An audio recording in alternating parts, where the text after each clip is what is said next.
I'm the director, I guess technically the writer, and then the executive producer on the film. So it is a KCET has this really remarkable way of kind of working on multi-platforms. So we did a 6-part digital series, which covers 150 years, and then from that we cut a 1-hour film, which is what we get to see tonight. So it is essentially 7 movies. It's a lot. It was a gigantic project, but LA's history is fascinating. So it really it was an exciting journey. I'm the founder and executive director of Food Forward. We're one of the nonprofits that Raphael featured in the film, and we do large-scale produce recovery for Southern California, donating it to agencies that feed folks in need. So I'm the executive director of Seeds of Hope, which is the food justice program of the Episcopal Diocese of Los Angeles. We grow food and distribute it in 100 different communities around Southern California.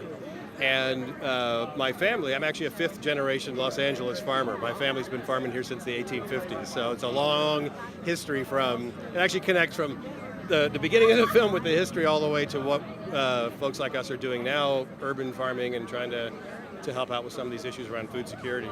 About 10 years ago, almost to the date, I started harvesting fruit with volunteers in my neighborhood out in the valley, and saw this connection that could be made between abundance and need. And we started donating it to a local agency, and over weeks it became a few hundred and then a few thousand pounds. By the end of 1 year, it was 100,000 pounds of backyard fruit. And now we do 100,000 pounds in 1 day from all our different programs combined. So we're doing backyard harvesting, farmers market recovery at 24 markets in LA and Ventura. But the big one we do is at the wholesale produce market, and we recover truckloads of food every single day. All of it's free, all of it's fresh produce, and all of it's donated and completely given out free of charge to about 8 counties from Santa Barbara down to Mexico. Oh, wow. Yeah. How did you get involved? Actually through Food Forward. We donate a lot of product to them and work closely with them. There's a lot of product that goes unused, or that maybe it can't sit on the shelves for another week or two, but would be definitely usable right away.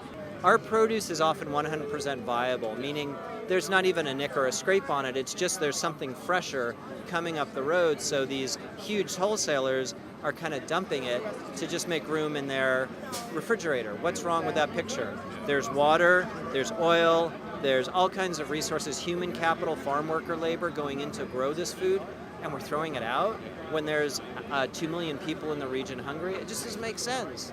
So what we do is try to connect those dots, and we do it as almost kind of business to business, helping out agencies that wouldn't have a source for the produce otherwise, which ironically is in abundance, but for food banks it's one of the hardest things for them to procure. They often have to buy it. So since we're giving it to them for free, all they have to do is really be able to accept it. I've known Raphael for many years. We worked on a TV show together called Murder the First. We became friends on that. And I think over the course of that show, he realized I'd been shooting documentaries. I've shot documentaries for Geographic, Nova, Discovery, PBS. One thing that amazed me about Raphael's documentary is how important Los Angeles is to the entire country for agriculture. I mean, we really feed a great part of the Western United States, and that's something that surprised me. And on top of that, it shocked me the amount of waste that comes as a result of that. And it's just the nature of how things have been set up. In the United States, the busiest produce markets still in existence. A lot of them have died out, but LA is still going strong. We have an entire episode out of something that just sort of came out of nowhere that really, in my opinion, is one of the most emotional and beautiful segments in the entire piece.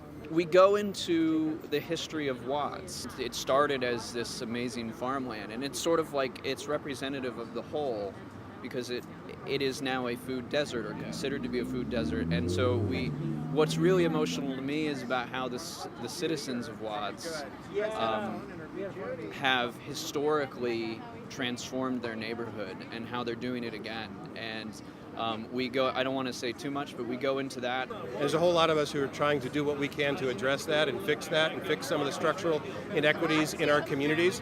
And part of that is turning some of this land back into little farms and getting that food into areas we call food deserts, where people don't have easy access to get to where they can buy just basic nutrition, just fruits and vegetables.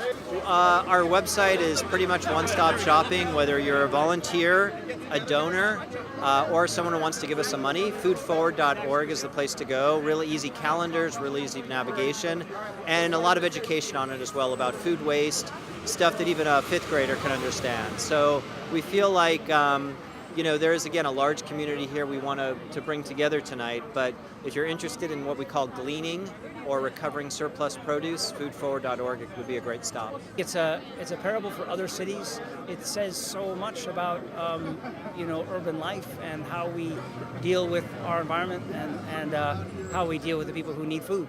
We all need to eat every day. So how we address those issues. LA content is very interesting to the rest of the country. A, because it's California, but also B, because it has a way of kind of generating ideas that perhaps get picked up and regenerated in other cities. So that's the hope, is that people can begin to sort of think about more than just where their next meal is, or how to get something fast, but also sort of consider the context of what's involved with the farmers and what's involved in actually creating your food.